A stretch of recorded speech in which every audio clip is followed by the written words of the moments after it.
debemos estar bien atentos, porque si nuestro dinero se usa para algo incorrecto, somos partícipes de eso también, es lo que yo entiendo. Y también cuando el dinero se usa a algo correcto, nosotros participamos en muchas bendiciones. Pero para seguir en el tema, Isaías 11:5 dice,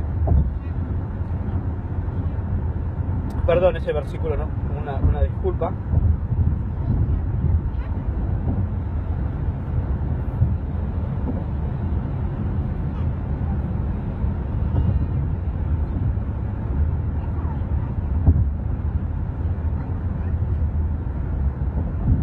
En Mateo, el capítulo 8, hay un relato, hay una vivencia de nuestro Redentor, Jesús. Creo que lo leímos un poquito, hablamos de esto la semana pasada, si no me equivoco, la lección adventista también tocó el tema este y sacó este ejemplo, el del centurión, ¿no? Vamos a leer desde el versículo 1 en adelante del capítulo 8 y dice: cuando descendió del monte le seguían muchas personas, y he aquí un leproso vino y le adoraba diciendo: Señor, si quieres, puedes limpiarme. Y extendiendo Jesús su mano, le tocó diciendo: quiero, sé limpio. Y luego su lepra fue limpiada. Entonces Jesús le dijo: mira, no lo digas a nadie, mas ve, muéstrate al sacerdote y ofrece el presente que mandó Moisés para que les conste. Fíjense acá, hay un leproso, está nuestro Redentor. El leproso no solo buscaba a Jesús para que lo sanara. O sea, fíjense que el versículo 22 dice que el leproso vino a él y le adoraba, o sea, le rendía culto, ¿verdad? Muy seguramente lo habrá seguido por un tiempo, lo escuchaba. Recordemos que no muy de cerca, porque los leprosos no podían acercarse a la gente sana. Ellos eran una sociedad totalmente aparte, obviamente no por su enfermedad, y no había ninguna cura con medicinal para la lepra, más que literalmente la fe. Pero dice que vino él y le adoraba a Jesús, y le dijo: si quieres, en un momento que pudo acercarse, o el mismo Señor lo vio y se le acercó. No especifica acá el relato cómo fue que el leproso le pudo hablar, pero le pudo hablar, y le pidió que lo limpiara si quería. Obviamente nuestro Redentor lo limpió y le dijo: no andes dando alarde, simplemente ve y muéstrate al sacerdote y di lo que pasó como ofrenda.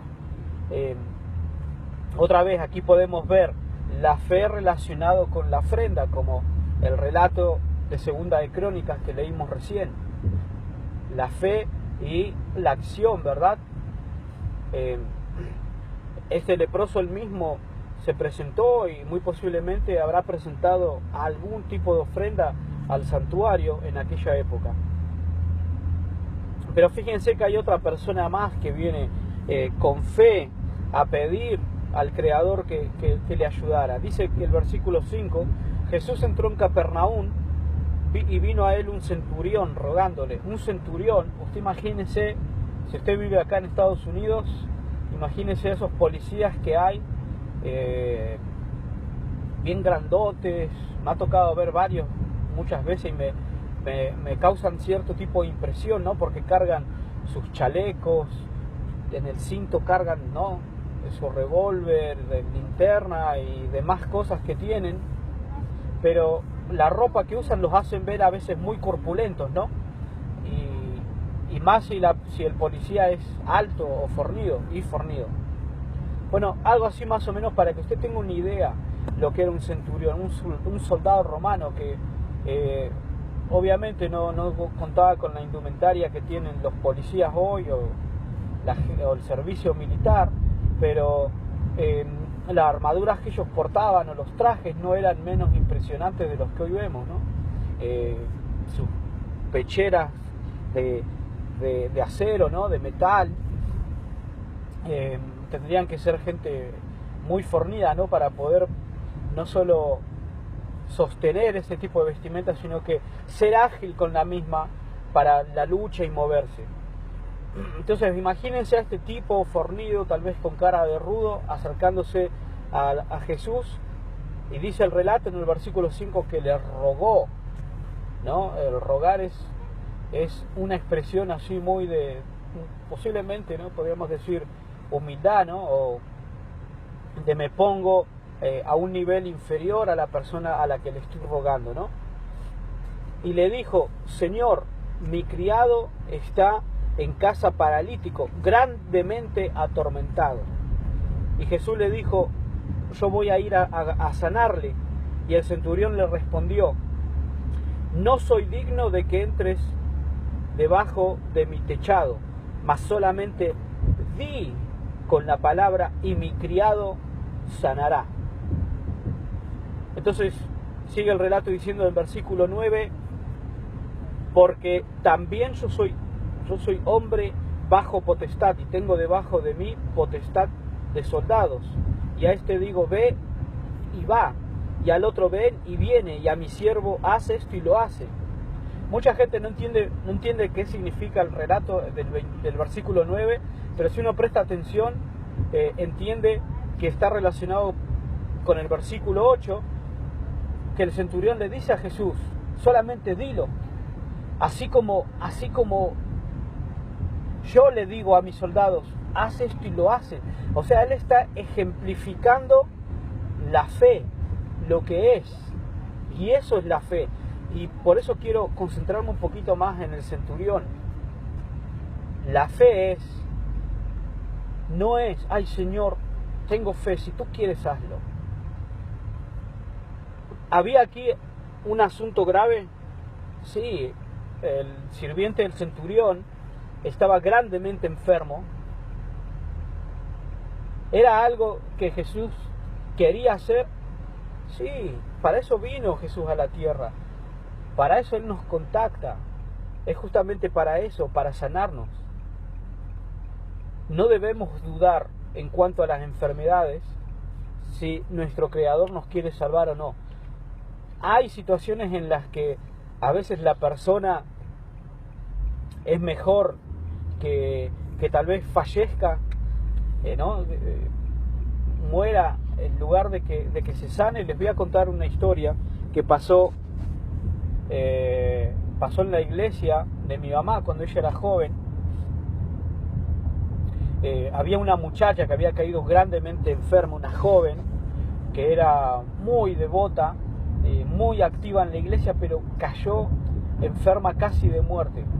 La iglesia empezó a hacer cadenas de oración.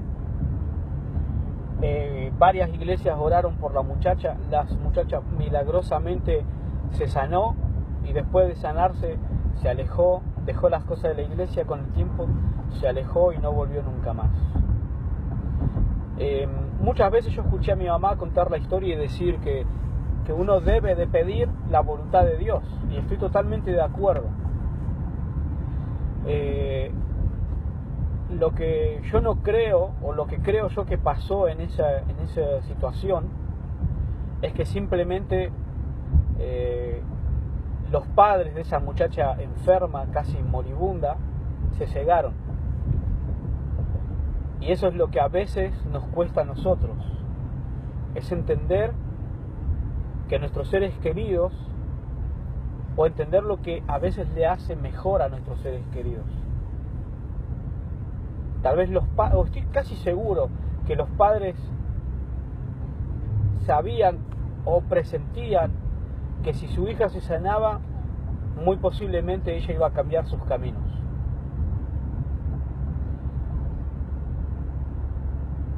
No sé si me logro hacer entender.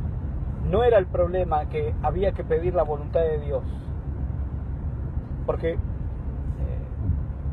La voluntad de Dios es siempre la correcta, ¿verdad? Y al fin de la petición es siempre lo que va a renacer, la voluntad de nuestro Creador. Pero en ese momento, en esa situación particular de esa muchacha, muy posiblemente la gente que la conocía sabía que a ella le convenía mejor ir al descanso en ese momento antes que sanarse. O voy a ir un poquito más allá todavía. Ni siquiera era si se sanaba o no se sanaba. Porque estamos hablando de esto de hace más de 30 años atrás. Yo creo que ni mi mamá, obviamente yo menos tampoco sé qué fue lo que fue la vida de esa muchacha después de eso, ¿no? Después de que fuera sanada milagrosamente y se alejara de la iglesia y se apartara de las cosas espirituales. Yo no sé si ahora es una devota cristiana. Simplemente el Señor la restauró porque es la voluntad de Él restaurarnos. Y el tiempo y el Señor van a decir qué es lo que va a hacer. El tiempo final, el tiempo del juicio, ¿no? Sabremos si veremos a esa muchacha o si mi mamá se la volverá a encontrar.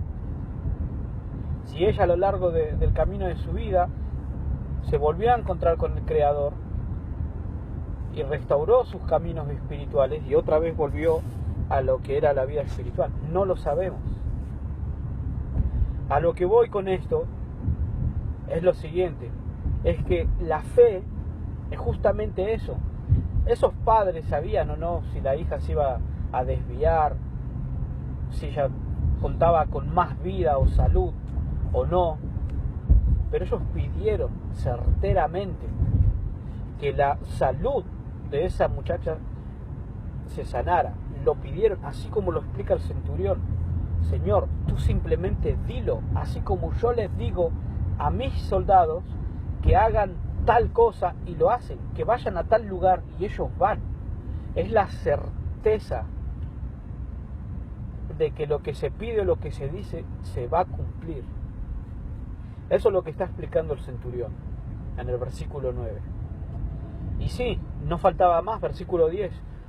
Y oyéndolo Jesús se maravilló y dijo a los que le seguían: de cierto os digo que ni aún en Israel he hallado tanta fe. Otra vez, él no está poniendo la fe en la medicina moderna que existía, no está poniendo la fe en ni siquiera que Jesús vaya y lo toque. Simplemente está poniendo la fe en el Dios que tenemos, que el centurión reconoció que era Dios. Muy probablemente estudiaba y leía las Escrituras y sabía que Jesús era el creador de la tierra y el creador de todas las cosas, que con solo él hablar las cosas se hacían y las cosas pasaban. Esa es la fe que necesitamos hoy. El reconocer el Dios que tenemos, el entender que lo que nosotros le podamos pedir a Él tiene el poder de solamente decir las cosas y las cosas pasan.